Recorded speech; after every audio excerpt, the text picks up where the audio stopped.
then there should be ways they can take care of themselves.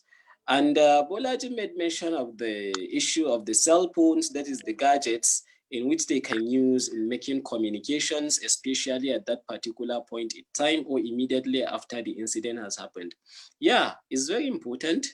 It's very important. But what I want to say is there are cases whereby mentality cannot guarantee the use of gadgets, because this has to do with the issue of the brain.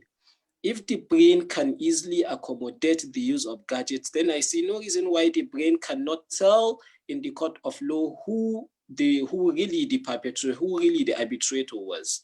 So these are cases that has to do with the government issues. I also want to call on the government to make adequate reservation for these mentally retarded people. Give them signs, teach them how to protect themselves, because I have told you there are a lot of complications in the court of law.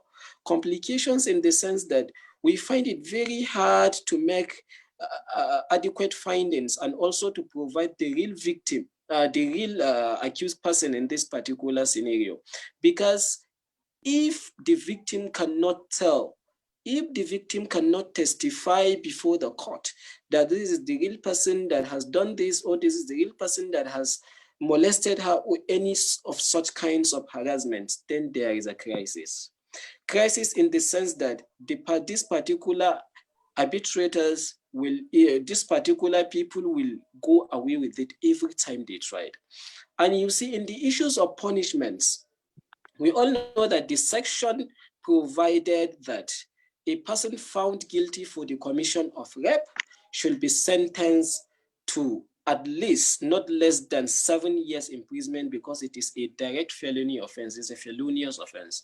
And there are a lot of ingredients regarding that section of the 381 of the Penal Code that guaranteed people from what? From knowing this one is rape and this one is not a rape offense. But you see, there are a lot of issues, safeguards surrounding this particular whole events. If really we should look at it from that perspective, we should understand that people of this kind need support from the government to protect themselves. I am telling you, there's nobody can do it apart from them. Because if matters happen to be on the floor of the court, the court does not have an eye. The court only has a brain to testify which is this, which one happened or which one does not happen. And for us to do that, we need to hear from the mouth of the victim. If we cannot hear from the mouth of the victim, then we at least need witnesses to testify before the court using any kind of evidence, be it direct evidence, indirect, documentary, or even hearsay. Then lawyers can go on investigations. But if we cannot get all these things in the court of law, then there is a problem. That is why I said the best solution to this problem is creating of awareness, sensitization, and proper orientations to this particular mentally retarded people, so that they can know what really is rape, what really is sexual harassment, what really is molestations, and they can have adequate measures in order to protect themselves from happening. Because like I've told you, I have read a book. Bolaji is still here. Maybe she can guess the writer of the book. If I can remember, Badaria by Professor Audigiwa. Yeah.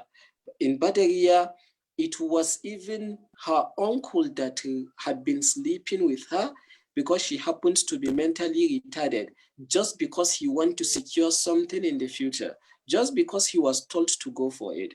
So I think it's high time these particular mentally retarded people are being given ways to understand that this is something that has to do with their own future, so that they can protect themselves. And mind you, you see, like I have always used to say, the best thing in the world is knowledge.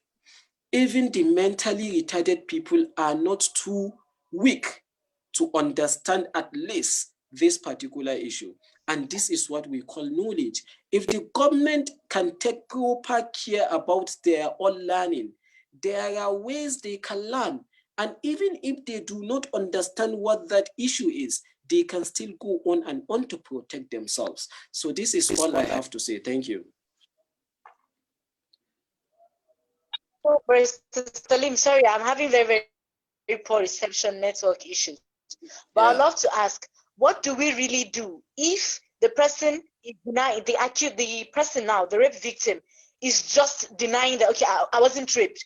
Maybe they caught the person in the act and, they arrested the person, that the person who committed that act. What do we do if that person keeps denying? Who do we call on first? First of all, Yeah, maybe the police brought this case to it. you For them see to the say, issue, no, I wasn't. What? yeah, I understand. Yeah, I understand, Rachel. You see, the issue of finding someone in the real act is something very reasonable. And there is no evidence that can counteract that particular evidence. So I think if you keep on denying, that is when the issues of experts will come in. Like I've told you, we have experts in the court of law, and we can call on them to testify if really he raped that girl. You understand? Experts will check on the girl, and expert will check on the circumstance and how it goes. So you see, people don't understand that denying a crime is even half commission of the same crime, because we said an offense once denied is twice committed in some cases, scholarly views. But there are a lot of things that people don't understand. You see, experts can really testify that yes, he had really raped the girl. Or no, he did not rape the girl, it was an attempt. Do you understand? So there are differences between attempt and the real act. An offense and an attempt are two different things. So if he really committed and he keep on denying, experts will testify before the court that he really raped her. There are ways they will know. There are ways they use. Thank you. I would love to ask you this. Why is it that some cases you would see it's been tagged like, okay, a government case, the government has taken over this case. There are cases where even the parents of the victim or the survivor, they just deny justice. They don't want. They'll bring religious reasons that, okay, I've forgiven this person. You understand? Okay, we don't want, okay, this person is part of the family. We don't want our family name to be dragged in the mud, the society, and all of that. Yeah, Rachel. Yeah, I seriously understand you. You see, this is why I told you religion is very crucial in our lives today. And they do not want to listen. And you see, sometimes the government took over this case. I don't know if you could really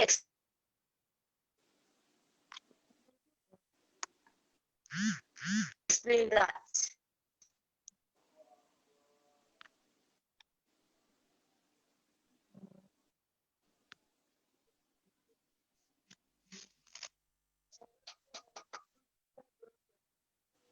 Auntie, Allah dan kamun rechargeable. Okay, bashi. Yeah, I guess the network is still unstable for Rachel. Yeah, I think so. Yeah. Okay, if I get it right, what she's trying to say is the issue of pardoning. The family of the victim might decide to pardon the accused person found guilty of this particular offense, or just because of a relationship in the societies. That's why I said religion is what really matters. It's really playing a crucial roles in our lives, and it's really affecting us. Because some people find it that, okay, if I believe him, God is going to forgive me. If I believe him, I might have a reward in jail. No, there are a lot of issues that they believe with. But to me, seriously speaking, it's like adding a more injury to the victim. Just because the question is, if really it was the person forgiven, if really it was the person delivering that forgiveness, will he still say he has forgiven him or her? No. But just because he has an authority over the victim, so they decide to make such passing of forgiveness. And you see, another issue in this particular case is the government usually take away the case from the court or from the police. because they have interest. The interest is they always feel that there is no way this particular victim can get his or her own justice, and they deny justice to this particular person because of that word, disability, just because of the word. That is why I told you the first thing is the neglect of the government and the neglect of the family again. If really the family can have time to sit down and think that had it been this particular human is not mentally retarded, he or she could have been beneficial to the society just like we are. But they never want to try that particular thing because they feel once this happened, so that particular person is of no use in the society. So why will they go on and on fighting for justice to that particular person? And it's totally wrong. Even if they are claiming religion, that's why they are passing several types of forgiveness to the accused person or to the suspect. It's still wrong because religion has also instructed us to fight for justice to the people who demand justice. And in every particular situation, justice must prevail. So why are we denying them this particular job just because they are disabled? Or just because they don't know the consciousness of what is happening in the societies? Or just because they don't know the consequences of their own acts? Are we really giving them the justice they deserve? I guess no. This particular issue has to seriously stop because the first culprit in this particular whole issue is the government.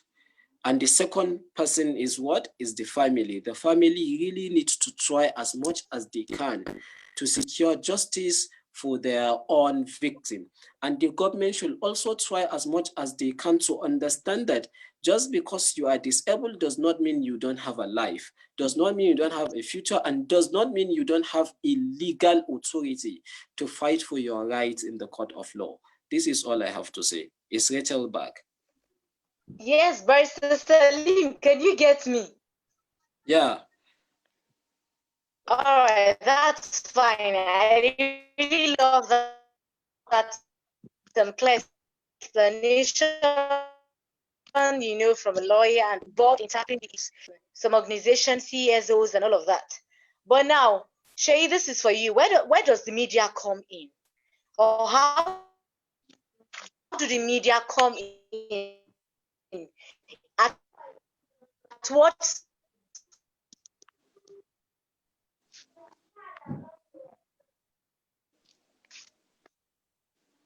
stage do they come in at the precautions happen? Place of the media is like this, on particular side it's like that. Generally, what's the role of the media in all of this? All right, thank you so much, Rachel. So talking about the media and where they come in, now we have been able to talk about, I mean, myself and Barrister Salim talking about that place of awareness for those people. So for those who are disabled and then they can still watch, they have access to internet or what have you, to television, radio. I know some might not get access to that. Yes, aware of that. But then for those of them who can actually what use that means, so that's where the media comes in by trying to what educate them. He was talking about knowledge. If do you know that some of them don't even know that it's not okay for somebody to abuse them and just go scot-free? They don't know, they feel it's a normal thing. So the media has to come in to tell them that, okay, this thing is not right, like you should know your rights.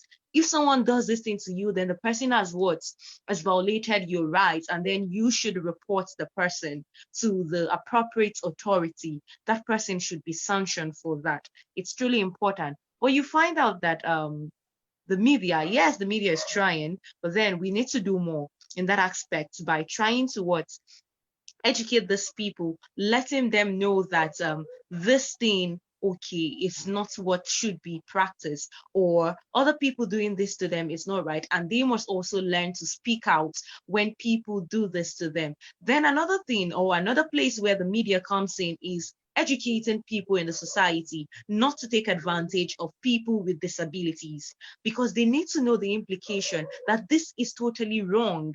And even I believe that for those who believe in religion, now even our holy books will not tell us to do that. It is totally wrong. that we should do those things. So they should remind people or tell them that these things are not right.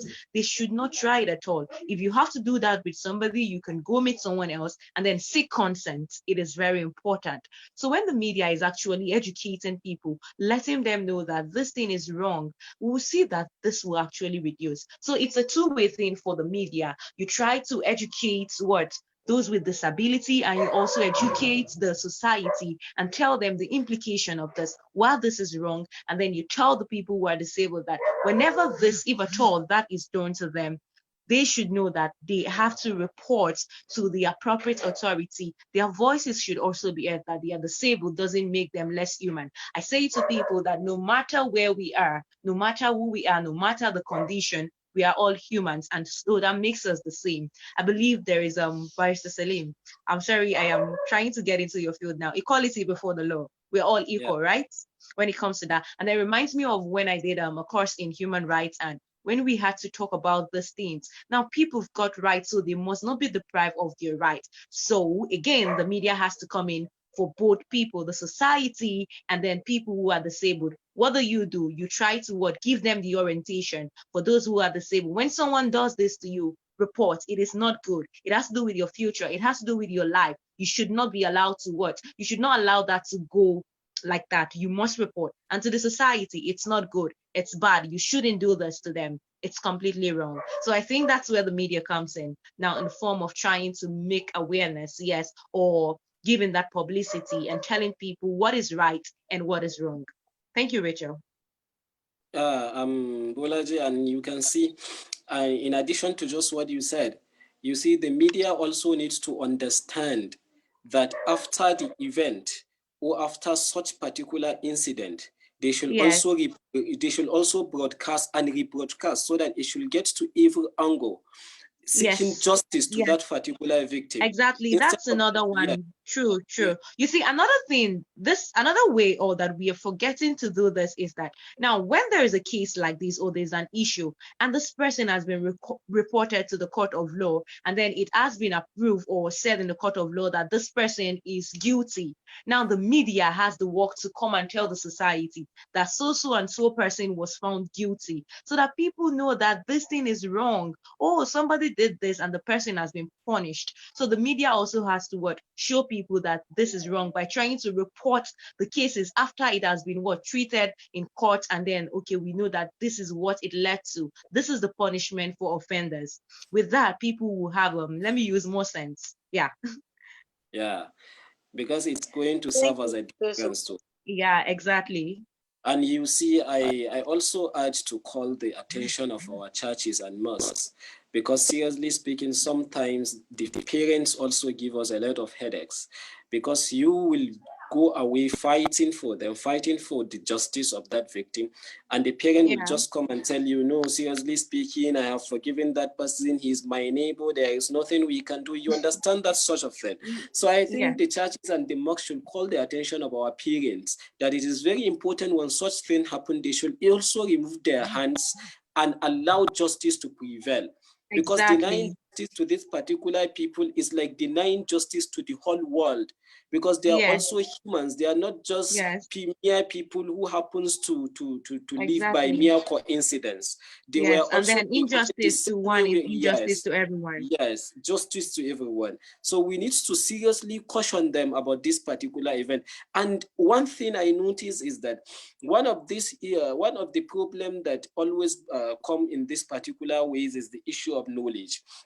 You see, mostly parents in our societies are not knowledgeable enough to understand the consequences of even forgiving that particular offender, because it is like giving him a chance to go to another society and repeat the same mistake. Because he who commits such a particular crime will also keep on committing the crime if he goes for free. If he's allowed to go free. But they never want to understand. All they care is they are always eager to forgive. That's why, like I said, religion is now becoming crucial and affecting our lives and affecting our societies. And at the end of the day, we are going back to the same society and claim it is ours. And that society has already become corrupt, full of crises, full of molestations and sexual harassments. And just like I've told you, people find it difficult to understand that, okay, this particular mentally retarded person need higher concentration than us, because like I've told you, we can prevent ourselves. We have ways to do things. What about them?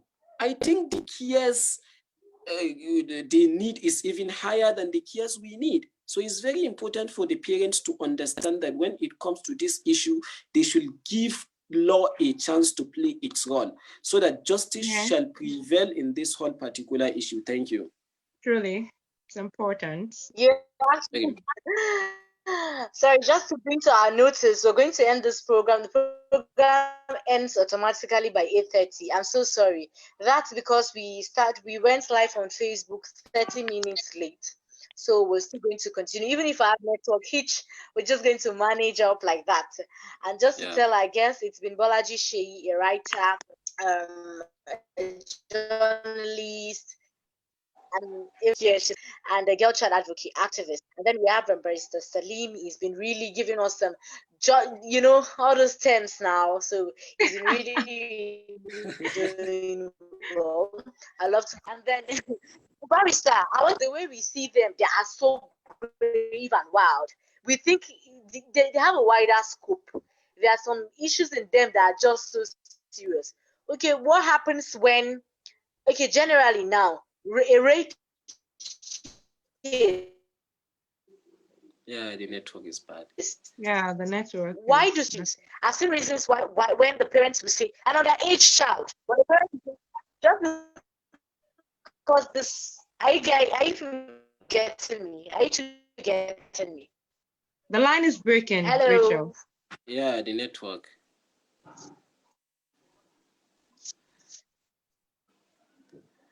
All right. Can you get me now?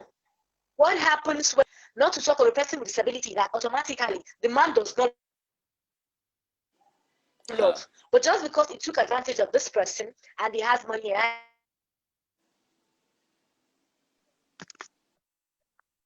has influence, or even if that person had money, that person has influence, and now stand trigger attacks. But just because he defiled her, the term should be okay, because this person defiled you, marry.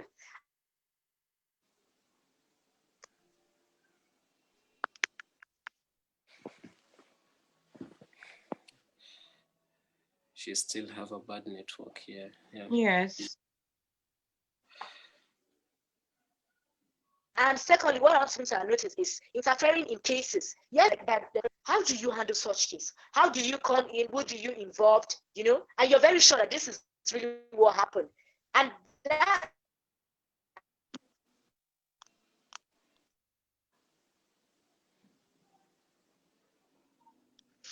Actually.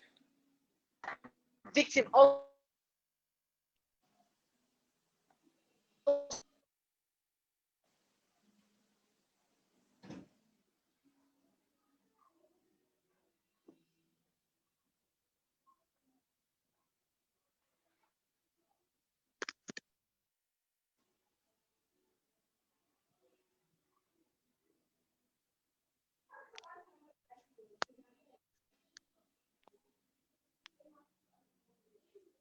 I think that the network is still not stable from Yes. Rachel's end. Yeah.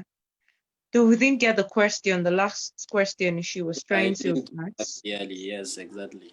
I didn't get But her I heard clear. her talking about underage. Though I didn't. I think she's back. Hello, Rachel. Are you there? She's still not back.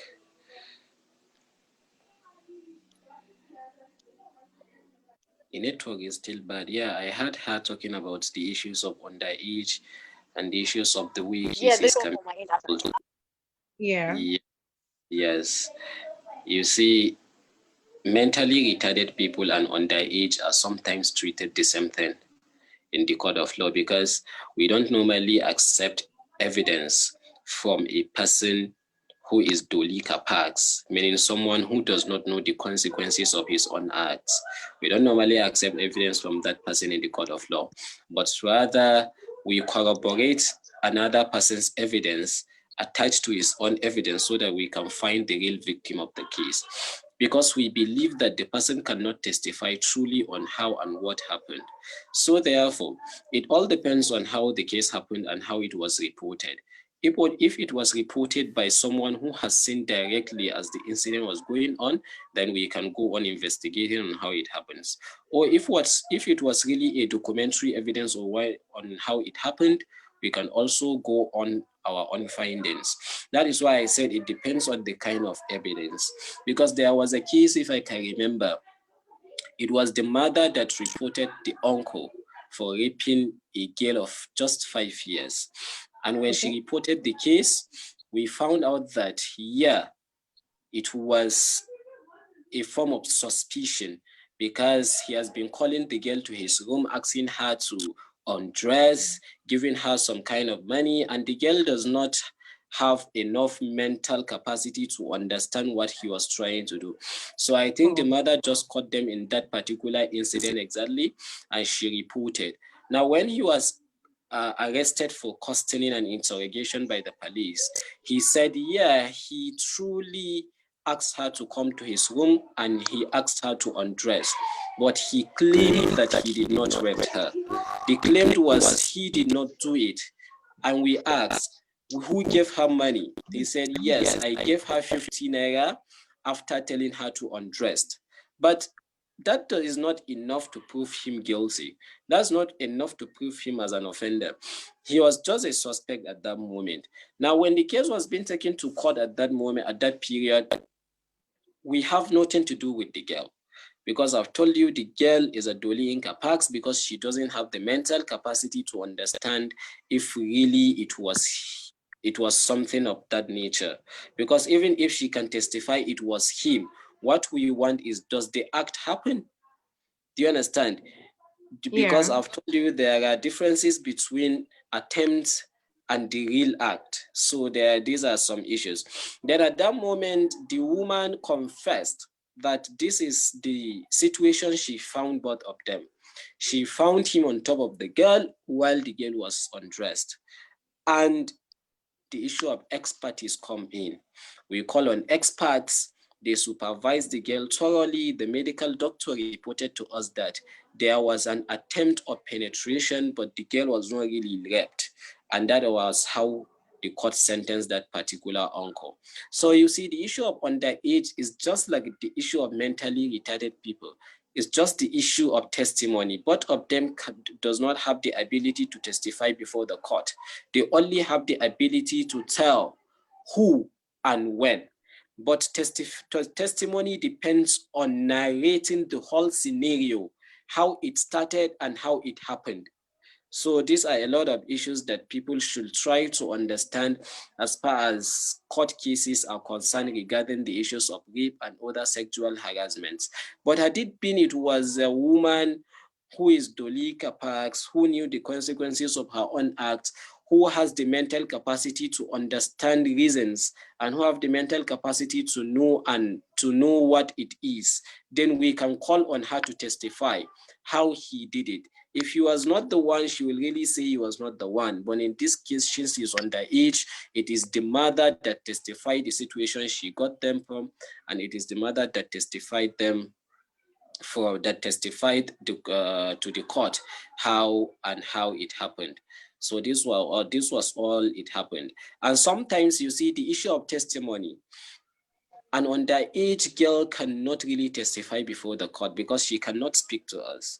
But if you corner her, she can testify to her mother secretly, and the mother can tell us. One thing we believe is a child can never tell a lie because she does not even know the consequences of telling lies. She does not even know which one is truth and which one is a lie. So these are issues that usually come up in this kind of nature. So sometimes we have to tell the mother to go inside with the girl so that the girl can tell her everything that happened and the mother can report and testify before the court. So this is usually what used to happen. Yeah, Rachel is still not back. Yes, thank you so much for that. You see, we're all learning, and then all of these terms, now you're making me want to go back to school to go study law. No, come on. Yeah. Okay, so just before Rachel will join in, so Barrister Salim, still talking about this issue. So if someone is actually caught now, or even if you're not caught in the act, and then there are evidence that you actually did this against someone with disability, so how many years or how long do you take, or what is the actual punishment for this? Yes, you see, the actual punishment for rape, whether it is mentally retarded or not mentally retarded, whether with the younger age or any kind of person, is a felony offense. That's why I've told you the punishment usually starts from 14 years imprisonment above. But today in Nigeria, courts don't sentence them to 14 years imprisonment with hard labor. They usually, sometimes rape offenses come with death punishments because there are laws of some certain states that permit such kind of punishments. But here I'm talking about the general laws of the land, the general laws of Nigeria. So the Nigerian laws only tell us that that particular person should be sentenced to at least 14 years imprisonment with hard labor. And even 7 years in some certain extent is okay because it's a felony offense. But in some states, because each court has its own jurisdiction, because you cannot go and bring the case of Anambra State to Kaduna except otherwise, except on appeal. So some jurisdictions of certain states also permit death sentences depending on the circumstance, If there is a break of home, some rapists break homes to rape. Some rapists, they usually break homes to rape. Now, in that particular circumstance, such a particular person can be sentenced to death because we assume anybody who can break your home to rape you can also break your home to kill you because it's as good as death. What if in the process of the act, the victim turned out to be dead? So these are assumptions of the law. So that is why we said it depends on the state. Like if you take Zamfara State, for example, if you are found guilty for such a particular offense, they will sentence you to death directly because they are purely using Sharia laws. But if you come back to states where Sharia law is not applicable, they have to make on findings, go on investigation, and they are going to use the laws that the land permits them to use. And if the enactment of that particular state provides death sentence, even with or without Sharia laws, that particular victim will also be sentenced to death by either hanging or any other thing.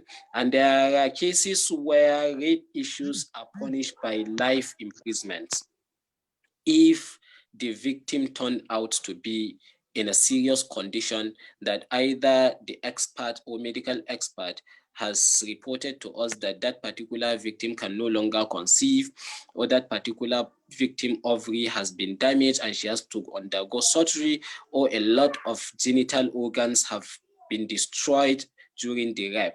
That particular person can be sentenced to life imprisonment until that particular victim is okay to remain standing and to have a better life. Because you see, in some cases of this surgery, death is always the probability, because there are cases that even medical doctors are very aware that sometimes they cannot control them in the clinics. So that is why advisably, you see, sometimes in meetings with people, in trying to understand the nature of life, in I think trying to Rachel is understand the back. nature of communities, advisably, we do advise that the government should provide a strict punishment for the offenders. And I always say strict punishment should always be death sentence, because anyone who take a pride of a woman without her consent can take her life still without her consent. And I believe death should be the final punishment for this particular sort of offenders. Thank you very much. I think Rachel is back. Rachel, are you there? Sorry, I don't know what's happening. Okay. I think the network is still not good. Thank you so much, Yeah. Barrister really don't Salim, for understand what's happening answering today. my But question. then we'll just continue like that. Rachel, can you hear us? Very sincerely, I would love to say, what? I can hear you. Can you guys hear me? Yes, we Yes. can now. Hello. Barrister Salim, what about cases where the offender is the person with disability? Hmm. What do we do then? Yeah. It's You see, possible. It you happens. see, That's why you you see see. most people they run away from people who are not inside the range. Nobody wants problem. Yeah. Seriously, this question is very interesting. You see, people commit crimes unknowingly.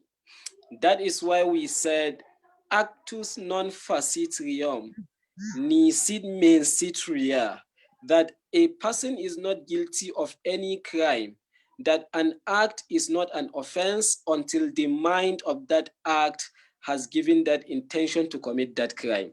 So we don't judge crimes based on the act. We also judge crimes based on the mind. That is why we have knowledge. Knowledge is very important. The questions we usually ask in this particular cases is, does the offender really know the consequences of his own act? If yes, then he should be punished the same way other people are being punished. If no, then he is not going to be punished. He will go scot-free. That is why there are offenses like, let me give you an example with an offense of intoxication. There are cases whereby a person will become intoxicated involuntarily by someone else, and he will go ahead to commit a crime. He has not committed that crime based on his own will. He has committed the crime based on that act of intoxication. And if the intoxication is involuntary, then we assume that that person must have to go scot-free, because we said there are no crimes for people who commit crimes unknowingly. That is why we said if a person commit any crime unknowingly and he cannot keep to that peril against the will of that crime, then we assume there is no crime in that particular situation. So this is what we are saying. But the offender is a mentally retarded person, then the question is, does that mentality affect his own brain to the extent that he or she cannot foresee the consequences of their own acts? If yes, then there is no crime. If no, then that particular person must be tried this in the court of law the same way other people are being tried. Thank you very much, Rachel. Thank you. But actually, I don't know if you've heard or seen, or I don't know if you've heard of cases like this. Yes, thank you so much, Rachel. I have heard about different cases of this. I have not had contact with one like particularly, but of course, we've had cases like this from different organizations that I volunteer with. There have been cases like these, and some of these cases were reported, while some were not reported. And like I said at the beginning, most of these cases are unreported because these people, some of them don't even speak out. But then I want us to look at this aspect again. We have been talking more about rape. What about people who marry people with disability and then they keep beating them every day? Domestic violence. That's another way to look at this. It's another issue, not just rape, but then they keep beating those ones. I've seen people abuse them, like insult them, beat them because they are disabled, or you this and all of that. Let's Just you see sorry, them. but Ah, Rachel. this is an issue. just recently, I have a case of a particular woman. Okay, go on, She go on. was fit when she and her husband got married. But line she got. Can you get me? I Yes, Yes. said recently I heard of a case where a couple. Can you hear me? yes, Yes. we can. I heard of a case of a woman. She was happily married. She had no physical disability, but along the line she got visually impaired, and the man left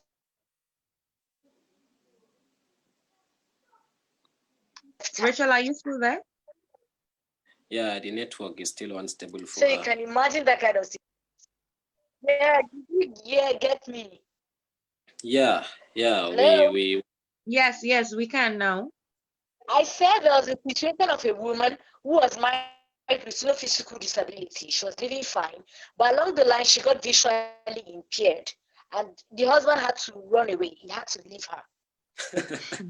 You see, that's a very sad one. You know, days upon days we hear of different stories around this happening in the society. We see Marriages are cases like failing. this.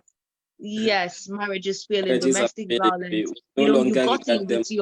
with your two Yeah. ends, you got in with your two legs, but when there's now a divorce, maybe one person is living with one leg or one eye, and then you came in with complete, like they paid your bride price complete. But then now you are going, or the marriage is about to be dissolved, but then you're going not complete. We've seen issues like that over and over again. So that's why it's important to make awareness about this, to let people know that these things are not right. Now, whosoever the person is, whether disabled or not, now issues of rape, domestic violence, or what have we, they should not be heard. Now, back to what we were talking about earlier of people with this that I've seen around me. You know, I heard about a case that was like 3 or 4 years ago. I can't recall, either 4 or 3 years ago, of a woman who is mentally retarded, and then they found out with a baby that's on the streets. And so people kept wondering and asking that, oh, why is this woman with a baby? Like, how come? This is somebody who is mentally retarded, somebody who cannot think and all of that. Now, what happened, and why is she with a baby and all of that? So, but later on, after so many investigation, it was discovered that it was also another person who is mentally retarded that got her pregnant, and then she gave birth. So it is and it reminds me of the question you asked Barrister Salim earlier of a person who is disabled versus another person who is disabled. So sometimes it even happens like among them. But he has answered the question that when you do something and then without you knowing that it's wrong, it can be pardoned. Now, when the knowledge is not there, again, there are cases of people who are fine, like physically fit, mentally okay and fine, and then they go take advantage of people who are disabled and they get them pregnant. They do different things to them. In fact, some use them for money ritual. You know, we're talking about rape. Let's talk about some of this issue. This is Africa. This is Nigeria, where Yeah. people use other people for ritual. So they kidnap them, take them, go do money ritual, and they begin to have money. Then apart from that, now you see some of these people who should have even regained their senses, but you see that they're still where they are because they have been used. And when I talk about they have been used, I mean they have been used spiritually by some people who want to make money. So they're just there. They are living, but it looks like they are not really living because of the current situation they are in. Some people are even fine, like okay, but then you see that they become disabled because somebody has done something to them and they become like that. Over and over, we see cases like this that are truly bad, and we try to tell people in the society this is completely wrong. It's not good, especially Yes. for little Yeah. children. You know, there was a time that somebody told me about a little girl who is deaf and dumb, about 12-year-old, and then they said there's a man that takes advantage of her. And every time this man will just take her into the room, do all sorts to her, and then he will tell her to go. And when you ask her, she can't say anything. She would just be using her hands to describe, but you can't really understand. You Exactly. can't That's really a problem. understand what she's saying because she cannot speak. So that's where the problem comes in. And though these people are taking advantage of them because they know that they don't even understand and they cannot communicate their feelings to other people. So it's truly bad. It's disheartening. Yes, exactly. And you see, seriously, like I've told you, I always used to put this blame to our imams, our pastors, our reverend fathers. The reason is because they are the ones who are She's so responsible emotional now. for So telling us. react to what she said. Rachel, are you still there? Yes, I Yes, can we're get still you. here. Yes. Now you understand. Just go So ahead. Go ahead. if really they want to help these particular people, then they should also help these particular offenders, because they're supposed to tell them that if you know you are not worthy enough, to do this, don't do it. Especially the issues of marriages. People just go into marriages arbitrarily without even thinking how, when, and where. And these are all the faults of our parents, our imams, and so on. Because they always tell us that do this, do that. You understand? Not knowing its own consequences. Because religion is not stupidity. Religion should always have its own procedures, because even our forefathers has followed the same procedure before getting to this particular stage. And you see, the other issue of money rituals and other issues of mentally retarded people being used in that particular perspective is an issue, because it is very important for our societies to be told that these particular people need not to be celebrated. You see, we have this kind of mentality that whenever you are rich, whenever you are wealthy enough, we go on celebrating you in every gatherings. You see, even today in our own societies, whenever youths of nowadays initiate any form of program, they always initiate that to celebrate one particular successor just because he is rich, just because he has gotten appointment, just because. And we are in Africa. We have been reading a lot of in novels, in fictions, and other short stories. This is a tradition of Africa. We always don't want to remain the way we are. We always want to cage states. We always want to scale to another level, and it's not yet time. So it is important for us to understand that we all have a role to play. We have to orient our societies that we are not, that it is inappropriate for us to be celebrating these wealthy men without even knowing the source of their income, because this is how our younger generations will try to copy, to emulate from them, because we always celebrate them. If we refuse celebrating them, nobody will find it worthy to copy them. And in the act of copying them, that is when our younger generations will try to do everything for the sake of money.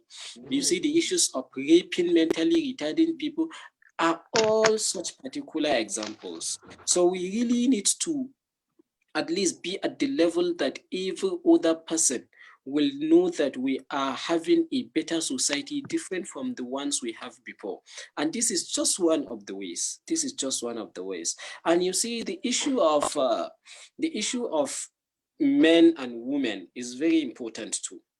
You see, seriously speaking, we are into a society or in an era whereby men don't have regard for women at all nowadays, because they feel women are this, women are that, and they can take advantage on them because they feel they are superior, because they feel they are in an authority, because this is what we call mentality of nowadays. You understand? Is a mentality of the highest order. We are We getting are you. not seriously supposed to allow men in our society thinking they are superior enough than women. We all agreed superior is responsibility, priority in that sense, because responsibility is what makes a man superior. Then if you are responsible, then raping, sexual harassment, domestic violence, and other forms of violence and other forms of harassment is not yours. And if really we can take this as a measure, we are going to curb at least almost 60% of the crimes we are having today. And you see, this behavior is also animalistic. A man will go ahead bragging outside that yes, he is a man, while every day he humiliates his wife at home. Every day he abuses her, beats her to the extent that she don't even have regard for him. He is not just a man. That means he has lost the man in him. This is an animalistic behavior, because women are precious. Women are gifts. Women are nature. Women are born to have a comfort zone, but we have misused that, and we believe that because we are men, then we have an authority over them. And in marriage is a 50-50 case. Let me tell you this. I believe marriage is a 50-50 case. If you can go out to get what you both will eat, and she has time to train your children, then it is for you to divide what you always get for her too. because it's a 50-50 case. You agree to do this and she agreed to do this. You have rights upon her, she has right upon you. These are the ways of sharing rights and obligations. And if really you want to maintain that relationship, you have to understand that if you are being given her own duties at home, you cannot do it. And if she's being given your own duty outside, she cannot handle it. Then why can't you share the whole profits together, the whole loss together, and live a comfortable life? These are things people should understand in our society. But whenever they go into marriages, they believe they are superior. They keep on shouting. They keep on bringing rules. They keep on bringing conditions that are not even religion. So I advise these are the things. So, Barrister, because of time, we'll just wrap up. We're wrapping up very, very shortly. So just in few words, can you tell us the most difficult case you've handled in regards to sexual gender-based violence, whether domestic violence in marriages, the society, or sexual-based violence? Like, can you just tell us a very challenging? Yeah, you see, one of the most difficult cases I was engaged in was a case of domestic violence by the husband, and domestic violence in even the case of starvation, having the woman to an extent that he no longer consider her, he no longer give her own rights, and he has abandoned the children, a period of neglect. That was one of the most difficult cases I have held, because the man has run away, and when we called him, he came back and he still believed that he's going to continue taking care of his family. We both took them together, and at the end of the day, he keep on beating her on and on and on and on, to an extent that there is no room for us to even find out what is really happening. So it's a very difficult case for us at that very moment, because the family members are so concerned that this is a war in the sense that the groom family is taking it as a war, and the bride family is also taking it as a form of war, because every one of them is only protecting the interests of his or her own. So it's a very difficult case I was engaged in, and it has took a lot of time in making sure that appropriate justice is being given to her. And I can still remember on that last day when the magistrate told the woman to go back to her husband's house, she started crying. She said she can no longer go back. She said she will never go back. She rather die on the street than to remain with that man, because of the violence, the humiliations, you understand? So at that moment, she paid him his dowry and everything, and both of them got separated. Until now, as I'm speaking to you, she called me earlier on today reporting that this is exactly 1 year she has never seen one of her child. In fact, the baby she left does not even know her, because he stopped their communication. She don't even know where he has taken them to, because he has married another woman. So this is the most difficult case I was engaged in as far as this issue is concerned. Thank you. Serious. So over to you, activist Sherry. Can you tell us in your community what case that was really emotional for you? All right, thank you so much, Rachel. You see, Barrister Salim got me all emotional with some of the stories, but then we'll be fine. So talking from shared with us. Yes. Talking from my own part, there was a time, I think it's about 1 year now, that I saw a little girl bleeding on the streets, and she is actually disabled. So we decided to find out what was wrong. And the bleeding is not actually from accidents or whatever. She was actually abused. And then by who, she doesn't know, she can't say, because she cannot talk. So it was really a difficult moment, like having to look at her bleeding and going through that at that point. Like she was seriously in pain. But then who is responsible till tomorrow? We don't know who is responsible for that. But this girl was abused. By who? Nobody knows till now, because she was taken advantage of, and then she was used. So yes, it's really, really bad to see cases like this in the society. And worst of all is when the perpetrators are not found. You no longer see them, you don't see them, or you don't know who they truly are.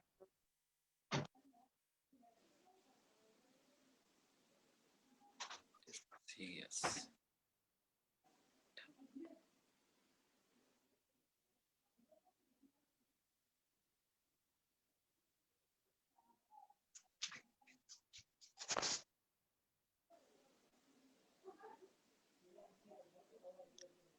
Rachel, are you still there? No, I think the network has Rachel, dropped are you out. still there? Okay, so like I was saying, this the kind of cases we see, but particularly that one got to me, and it's something I always remember, and then it pains me a lot that no justice for that little girl till this moment, because nobody knows who did that to her. So it's really pathetic. It's a difficult situation. And over again we see cases like that. That's why this must stop, and these issues need to be addressed in the society. Let us even talk about people who go adopt children, like they go adopt them legally, and then they have to like Yes. make them go through difficult things. I mean, they go adopt children who are disabled, keep them at home, but you find out that the things these children go through in their house, it's really, really bad. Some of these children cannot say it to I people. believe that, I believe that You can, you, yes, you was your only last find out. Rachel, word, your line Balaji is Sheyi. breaking. So barista over anything. Rachel, we didn't get the last thing you said. She's still away again.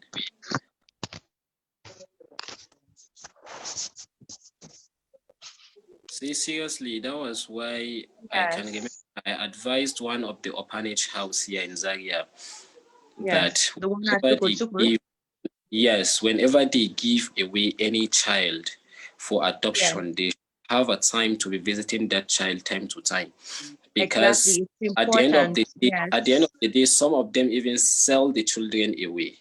They True, sell them you're at right. You've seen cases like number that. one, before adoption, I think the adoption law should also be reviewed. That we should know your identity. You have to submit your particulars, your bank details, and Yes. everything to the house before you go away with the children. And we should also Yes. know you with the work you do, where you live, how you also live Yes. your life first. Yes. Investigations totally need to be made Yes. before But that even after this, they should be is. monitored, like constant Yes, visiting to see how the children are doing. constant visiting is very important. It's very Yes. important. Follow And It's up. I truly an important. interview sessions should also be available for the adopted children so that they can Yes. testify this and this in case Exactly. anywhere. Yeah. Thank you Exactly. all for the beautiful work. We have officially come to the end of the program. Even if I was really having network issues, I'd love to say thank you to Barrister Salim Ahmed. Thank you so much, Rachel. Thank you. You're welcome.